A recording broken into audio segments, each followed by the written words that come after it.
अध्याय 74 दशम स्कंद का।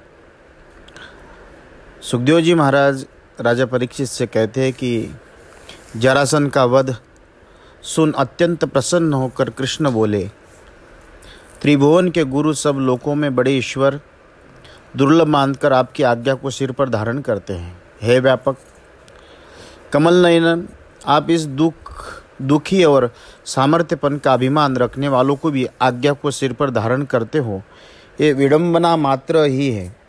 वास्तव में आपको ये बात संभव नहीं ही हो सकती है। एक अद्वितीय अर्थात कोई जिनका बारंबार नहीं है, कोई जिनका बड़ा नहीं है, ऐसे परमात्मा आप हो। मतलब परमात्मा की प्रशंसा करते कि इतने बड़े होने के बाद भी साधारण रूप से मनुष्य योनि में आने के बाद मनुष्य को कैसा बढ़ावा देकर उसकी प्रशंसा करते हैं। और आपका तेज परोपकार के लिए कर्मों की न्यून नहीं होती है। जैसे सूर्य को उदय और अस्त में तेज बढ़ता ही है, घटता नहीं है। कहो मैं परमेश्वर हूँ, सो सबकी आज्ञा माननी, ये मंद कर्म करना योग्य नहीं है। हे यदुवंश उत्पन्न कृष्ण, हे अजित, जैसे अज्ञानी पुरुषों के देह में अहंकार, देह के संग में समता रहती, उसी प्रकार आपके भक्तों को तू और तेरा, मैं और मेरा, ये बुद्धि नहीं होती है।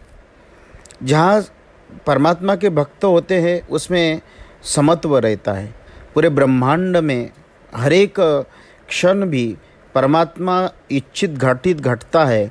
उसमें तेरा ना मेरा ना उसका किसी का, तेरा मेरा करने वाले संसारी है और सब अपना कहने वाले ये परमार्थी है। सुखदेव जी बोले, हे नृपोत्तम परीक्षित, युधिष्ठिर ने भगवान कृष्ण से ये वचन कहे उनकी सम्मति ले यज्ञ करने योग्य वसंतादि काल में वेद के पढ़ने वाले ब्राह्मण, उद्गात, ऊर्धायु इत्यादि को में वर्ण किया। देवपायमान, भरद्वाज, सुमंत, गौतम, असित, वशिष्ठ, चौवन, कण्व, मैत्रेय, कवश, त्रित, विश्वामित्र, वामदेव, सुमति, जैमिनी, ऋतु, पैल, पराशर, गर्ग, वैशपायन, अथर्व, काश्यप, धौम्य, परशुराम, भार्गव, आसुरी, वीतिहोत्र, मधुच्छंद, वीरसेन, अकृतवर्ण, इसी प्रकार बुलाए हुए ऋषि द्रोणाचार्य, भीष्मजी, कृपाचार्य आए। सब पुत्रों सहित धृतराष्ट्र, बड़े बुद्धिमान विदुर जी सुशोभित हुए। हे राजन, यज्ञ देखने के लिए ब्राह्मण, क्षत्रिय, वैश्य, शूद्र सब राजा उनके प्रधान दीवान आए। इसके उपरांत ब्राह्मण लोग यज्ञ करने की भूमि में सुवर्ण का हाल चलाकर भूमि शोधन कर राजा युधिष्ठिर को यज्ञ दीक्षा देने लगे।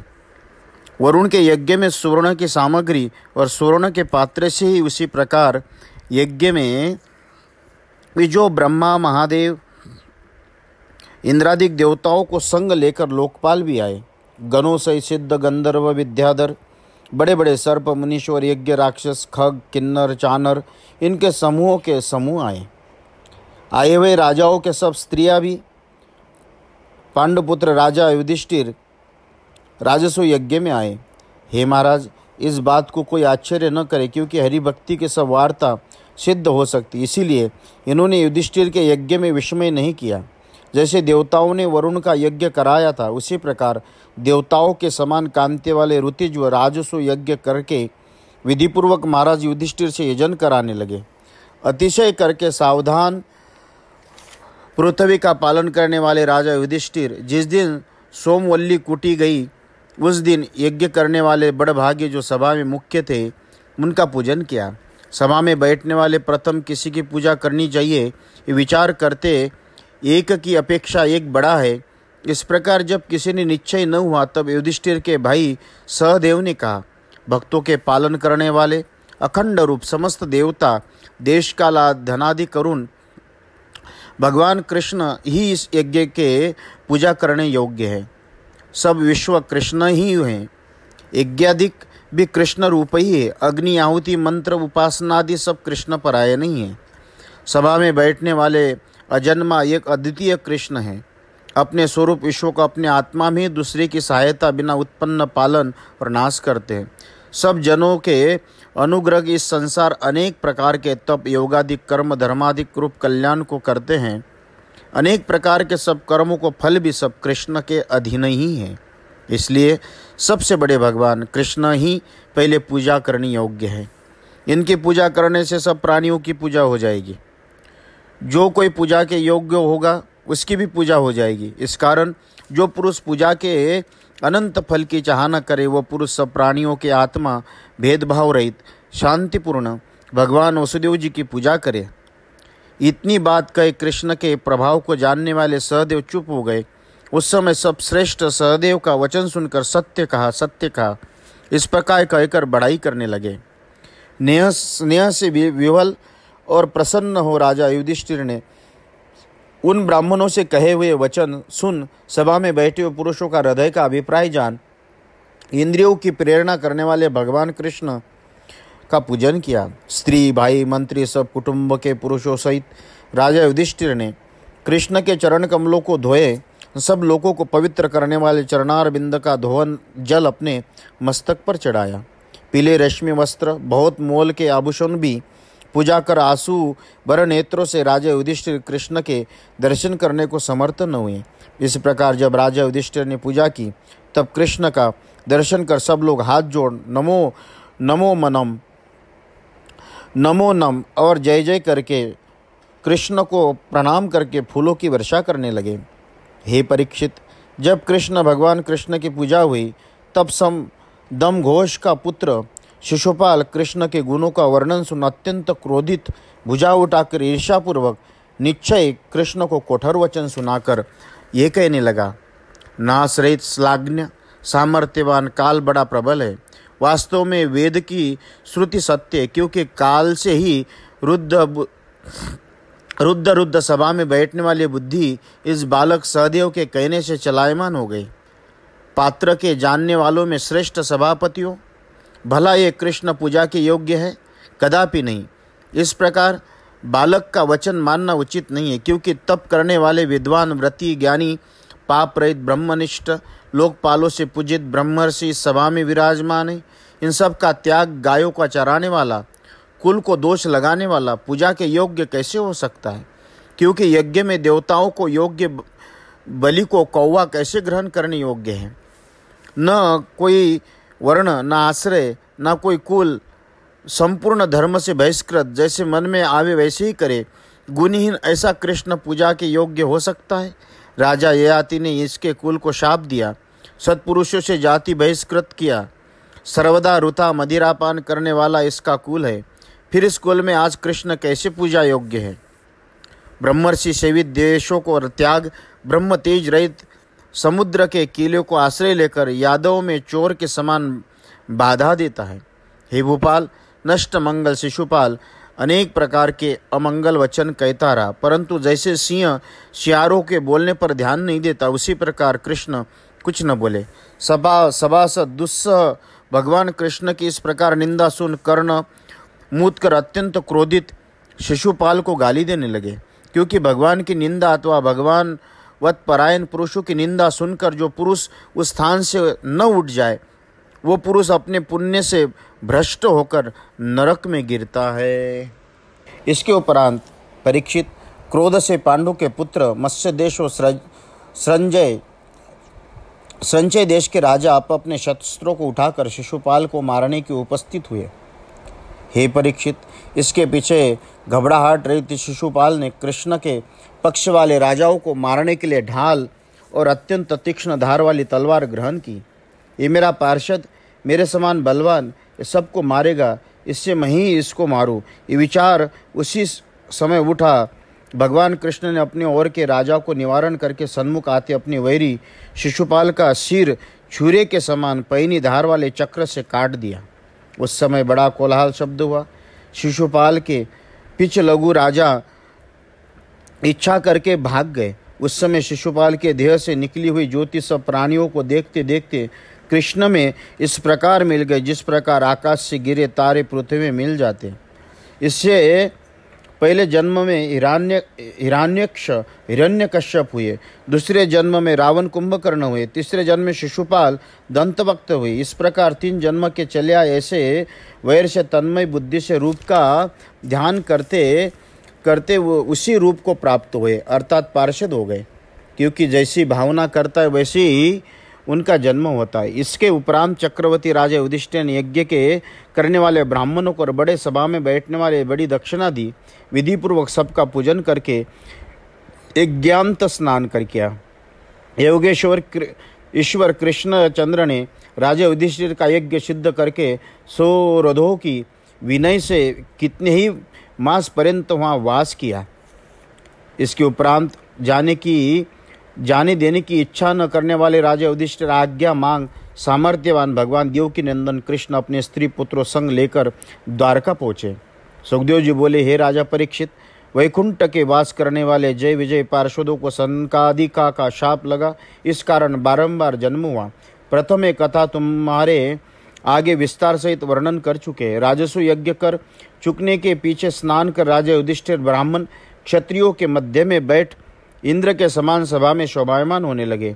राजा युधिष्ठिर से सत्कार पाकर सब देवता, आकाश के विचरण वाले मनुष्य, प्रथम गण, कृष्ण और सभा तथा सब यज्ञ इनकी प्रशंसा करते आनंद पूर्वक अपने अपने लोकों को चले गए।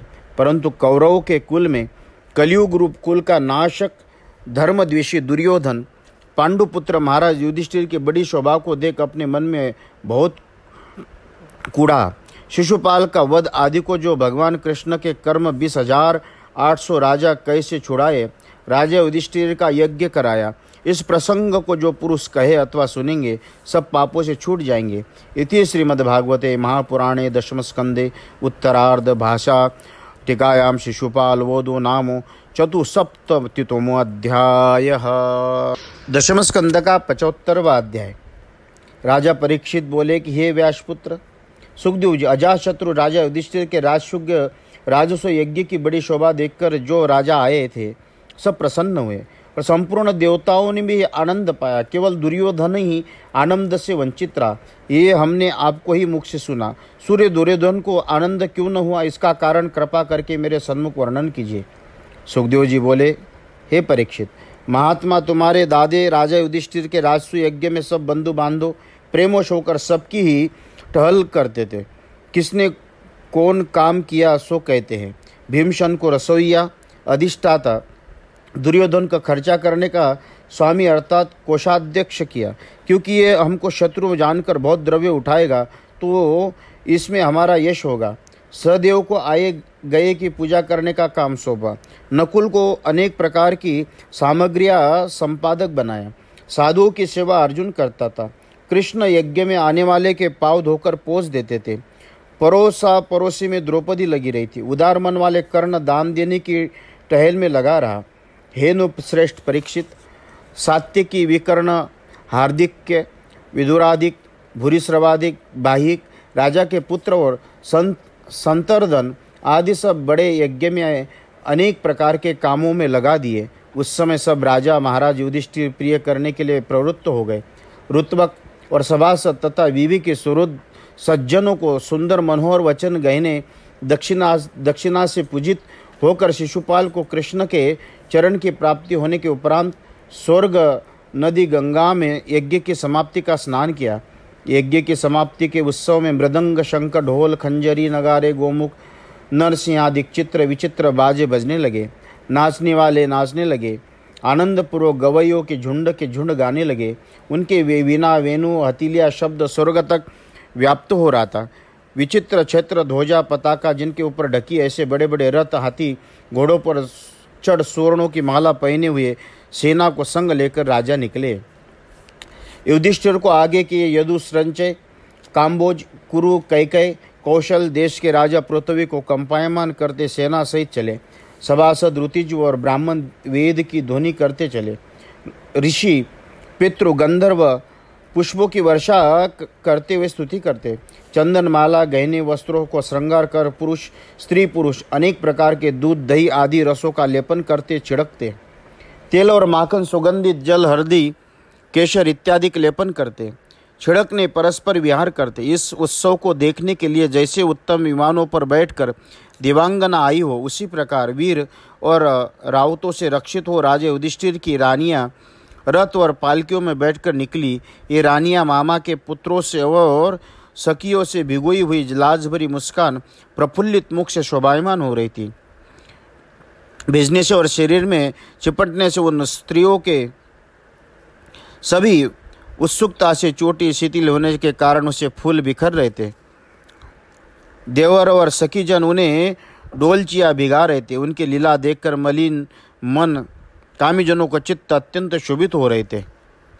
स्वर्ण की माला पहने सुंदर घोड़े जोते रथ में राजा युधिष्ठिर जैसे क्रियाओं को सहित यज्ञ सुंदर लगते, उसी प्रकार स्त्रियों सहित शोभायमान लगने लगे। देवता तथा मनुष्यों के नगाड़े बजने लगे। देवता ऋषि पितृ मनुष्यादि फूलों की वर्षा करने लगे। वर्णयुक्त ब्राह्मण क्षत्रिय वैश्य शूद्र ये चारों वर्ण, ब्रह्मचारी गृहस्थ वानप्रस्थ सन्यासी, इन चारों आश्रमों को भी गंगा में स्नान कराया। और गंगा में स्नान करने से महापापी पुरुष भी शीघ्र पाप से छूट जाते। स्नान करने के उपरांत राजा युधिष्ठिर रविंद्र रेशमी धोती पहनकर भले प्रकार शोभायमान होकर ऋतिजो सभासद ब्राह्मणादिक वस्त्र सहित पूजा करने लगे। नारायण के आश्रय की राजा युधिष्ठिर ने भाई बंधु जाति के राजा मित्र सुरथ सब मनुष्यों को बारंबार पूजन किया। देवताओं के समान कांति वाली मणियों के जड़ाऊ कुंडल माला पगड़ी जामा मोल के हार पहने हुए कुंडल अलंकों के समुच शोभायमान मुखमाले सुवर्णों की कंधनी पहने हुए शोभायमान लगती थी। हे राजन, स्नान किए पीछे युधिष्ठिर पूजित शील स्वभाव से ऋतिज व सभासद वेदपाठी ब्राह्मण क्षत्रिय वैश्य शूद्र देवता पितृ सभी युधिष्ठिर से पूजन कराकर आज्ञा मांगा पर अपने स्थान को चले गए। भगवान भक्तों को राजर्षि राजा युधिष्ठिर के राजस्व यज्ञ की बड़ी शोभा को प्रशंसा करते हुए तृप्त नहीं हुए।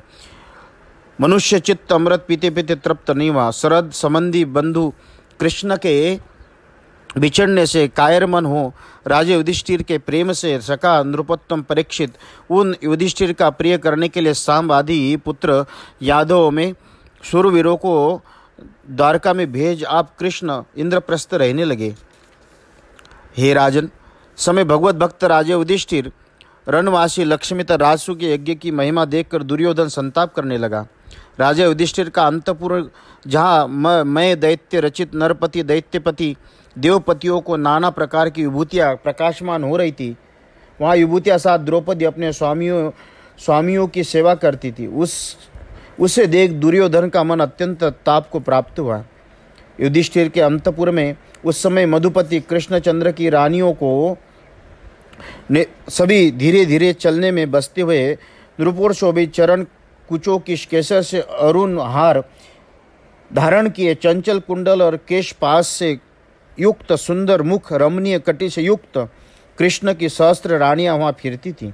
मैं दैत्य की बनाई हुई सभा, उसमें किसी समय अपने आज्ञाकारी भाई बंधु सहित हित अहित के जानने वाले कृष्ण ने धर्मपुत्र राजा युधिष्ठिर को साक्षात सिंहासन पर जैसे इंद्र विराजमान होते हैं, उसी प्रकार स्वर्ण के सिंहासन पर विराजमान होकर राज्य की शोभा को शवित और बंदीजनों से स्तुति पाए शोभायमान होने लगे। हे परीक्षित, उस समय भाइयों का संग ले किरीट धारण किए माला पहने हाथ में तलवार ले क्रोध कर द्वारपालों को डांटता हुआ अभिमानी दुर्योधन सभा में आया। वहाँ मैं दैत्य की बनाई सभा में सुख में जब दिखे जल में सुखा दिखे, ऐसी मैं रचित सभा में मैं दैत्य की माया से मोहित होकर दुर्योधन ने भ्रम से सुख के जल जान अपना जामा उठाया और सुखा जान जल में छोड़ दिया, जल में गिरा। हे राजा परीक्षित, दुर्योधन को गिरा देखकर भीमसेन और सब स्त्रियां हंसने लगी। ये देख राजा युधिष्ठिर ने यद्यपि मन में ही भी किया, परंतु वह कृष्ण की सेना पाने से पहले भीमसेन हंसे, फिर पीछे सब राजा हंसने लगे। इन राजाओं को हंसता देख दुर्योधन अत्यंत लज्जित नीचे गर्दन कर क्रोधाग्नि से भभकता हुआ सभा में निकल चुपचाप हस्तिनापुर को चला गया। उस समय साधुओं के बीच बड़ा हाहाकार शब्द हुआ। अजातशत्रु राजा युधिष्ठिर उदास हो गए। जिनकी दृष्टि से सब जगत भ्रमण करता है, वो भगवान चुप होकर बैठ गए, क्योंकि उनकी इच्छा पृथ्वी का भार उतारना की थी। किसी न किसी प्रकार पृथ्वी का भार उतारे सो समागम सहज में बन गया। प्रथम यही भारत का बीज जमा। इतनी कथा ये सुखदेव जी बोले कि राजा परीक्षित जो अपने प्रश्न किया था कि राजस्व यज्ञ में दुर्योधन कैसे कूड़ा हो, उसका उत्तर मैंने सब आपको सन्मुख वर्णन कर दिया। इति श्रीमद्भागवते महापुराणे दशमस्कन्धे उत्तरार्ध भाषाटिकायां दुर्योधन मान भंगो नाम पंचसप्ततितमो अध्यायः। अध्याय 76। शिशुपाल का मित्र शाल्व रुक्मिणी के विवाह में आया था, तब उसने संग्राम में यादवों को जीत लिया। उसी प्रकार जरासंधादि राजा भी जीते। सब राजाओं को सुनाकर राजा शाल्व ने यह प्रतिज्ञा की कि संपूर्ण पृथ्वी यादव कुल रहित करूंगा। अब तुम मेरे पराक्रम को देखो। हे परीक्षित, इस प्रकार मूर्ख शाल्व प्रतिज्ञा कर केवल धूल की एक मुट्ठी फाँकता हुआ पशुपति शिवजी की आराधना करने लगा। शीघ्र संतुष्ट होने वाले शिवजी कृष्ण के द्वेषी शाल्व को वर देना निष्फल जान शीघ्र प्रकट न हुए, परंतु शरण आए शाल्व के 1 वर्ष पीछे ये कहने लगे कि वर मांग। उस समय देवता, असुर, मनुष्य, गंधर्व, सर्प, राक्षस इनसे न टूटे। जहाँ की इच्छा हो वहाँ पहुँचे। यादवों को भय का देने वाला ऐसा विमान दो, वो वर मांगा। तब ऐसा ही होगा ये कहकर भगवान महादेव जी ने मैं दानों को आज्ञा दी। उसने जट वैरियों के पुत्रों को जीतने वाला सोम नाम लोहे का बना विमान शाल्व को दिया। अंधकार का घर, दुष्प्राप्य और इच्छानुसार चलने वाला विमान पाकर वह शाल्व कृष्ण के वैर का स्मरण करके द्वारकापुरी की ओर चला। हे राजन, शाल्व बड़ी सेना के द्वारकापुरी को घेर कर संपूर्ण फूलों का बाग, उद्यानों को तोड़ने लगा। गोपुर, दरवाजे, महल, अटा, उनकी विहार स्थान तोड़ने लगा। उत्तम विमानों पर से शस्त्रों की वर्षा होने लगी और शिला, वृक्ष, बिजली, सर्प, ओले से बरसने लगे। प्रचंड पवन चलने के समान संपूर्ण दिशाएं आच्छादित हो गई। हे राजा परीक्षित, इस प्रकार शोभ के विमान से पीड़ित कृष्ण की द्वारकापुरी जैसे त्रिपुर दैत्य से पृथ्वी दुखी हुई, उसी प्रकार दुखी हो गई। सुख का कहीं लेश भी न रहा। बड़े यशस्वी महारथी भगवान प्रद्युम्न अपनी प्रजा को दुखी होकर देखकर भय मत करो, इस प्रकार कहकर सन्मुख आए। सात्यकी, चारुदेशन, सांभव और छोटे भाई अक्रूर तथा हार्दिक्य, भानुविंद, गधा, शुकसारण, बड़े धनुषधारी महारथी योद्धा कवच पहनकर रथ, हाथी, घोड़े और पैदल इत्यादि को संग लेकर निकले। इसके उपरांत हे राजन, असुरों का जैसा देवताओं को संग युद्ध हुआ, उसी प्रकार रोमांचकारक महाभयानक युद्ध शाल्व की सेना का यादवों के संग होने लगा। और जैसे रात्रि के अंधकार को भगवान सूर्य दूर कर देते हैं, वैसे ही रुक्मिणी के पुत्र प्रद्युम्न जी ने सोम विमान के पति शाल्व की माया को क्षण भर में नाश कर दिया। सोने के पुख, लोहे की भाली और छोटी छोटी गांठ वाले 25 बाणों से शाल्व के सेनापति को शीघ्र बींध डाला। इसके उपरांत भगवान प्रद्युम्न जी ने 100 बाण शाल्व के और 1-1 बाण प्यादों के तथा 10 बाण सारथी और 3-3 बाण घोड़े, हाथियों को बींध डाला। महात्मा प्रद्युम्न जी का ये अद्भुत पराक्रम देखकर अपनी पराई सेना को योद्धा प्रद्युम्न जी की बड़ाई करने लगे। मई दैत्य का बनाया वो महामाया विमान कभी तो नाना रूप और कभी एक रूप से दिखाई देता, कभी बिल्कुल दिखाई नहीं देता। इसलिए शत्रु जो यादव उनका तर्क करना महा कठिन हो गया। ये विमान कभी भूमि पर, कभी आकाश मार्ग में, कभी पर्वत के शिखर पर और कभी जल में अताल चक्र के समान भ्रमण कर रहा था और इसी कारण उसकी व्यवस्था ठिकाना लगाना अत्यंत कठिन हो गया। विमान और सेनापति जहाँ था शाल्व दिखाई देता, वहाँ यादवों में मुख्य वीरगण बाणों को छोड़ते और अग्नि सूर्य के समान गर्म स्पर्श वाले विष के तुल्य असह्य वैरियों के चलाए बाणों से शाल्व की सेना अत्यंत पीड़ित हो गई और शाल्व भी व्याकुल हो गया। शाल्व की सेना के शस्त्रों को समूह ने अत्यंत पीड़ित होकर भी परलोक को जीतने वाली इच्छा वाले यादव सूरवीरों ने अपनी अपनी युद्ध भूमि को नहीं छोड़ा। प्रद्युम्न के पहले गदा प्रहार से पीड़ित हुआ शाल्व का बलि दुदुम्नमान मंत्री लोहे की गदा छाती में मारकर पुकारने लगा। वैरी को शांत करने वाले प्रद्युम्न जी का वक्षस्थल गदा के लगने से विदारित हो गया। तब धर्म का जानने वाला दारुक का पुत्र सारथी प्रद्युम्न को लेकर रणभूमि से बाहर निकला। 2 घड़ी में चैतन्य हो कृष्ण के पुत्र प्रद्युम्न जी सारथी को बोले कि अहो रतवा, तू रण में से जो मुझे भगा कर ले आया, ये बुरा काम किया। व्याकुल चित्त वाले तुझ रतवान ने मुझे कलंक लगाया, क्योंकि मुझे बिना यादव के कुल में जन्म ले रन में ही भागा और किसी को नहीं सुना, परंतु मेरा इसमें क्या दोष? ये कलंक तो सारथी ने लगाया। पिता राम कृष्ण से मिलूंगा तो क्या कहूँगा? वो पूछेंगे या युद्ध से भागकर निकला हुआ मैं अपनी योग्यता के विषय में किस प्रकार निवेदन करूं? भाइयों की स्त्रियां भाभी कहेंगी, हे वीर, युद्ध में शत्रुओं को सन्मुख से नपुंसक हो कैसे आज भाग आए हो? हमसे तो कहो। इस प्रकार हंसकर मुझसे कहेगी। ये सुनकर रथ वाला बोला, चिरंजीव हे समर्थ, धर्म का ज्ञाता, मैं तुम्हें रण में से निकाल लाया, क्योंकि धर्म में ऐसा ही कहा है, रथ में बैठने वाले को कष्ट आकर उपस्थित हो तो रथवान रक्षा करे, और सारथी के ऊपर कष्ट आवे तो बैठने वाला उसकी रक्षा करे। हे वीर, शत्रु ने आपको गदा मारी तो आप अति पीड़ित होकर मूर्छित हो गए, इसलिए धर्म जानकर मैं तुम्हें रण से निकाल लाया। इति श्रीमद्भागवते महापुराणे दशम स्कंदे भाषाटिकायाम उत्तरार्धे शाल्वयुद्धे षट्सप्ततितमो अध्यायः। अध्याय 77। रुक्मिणी के पुत्र प्रद्युम्न जी ने मुस्कुराकर उसकी सेना के योद्धा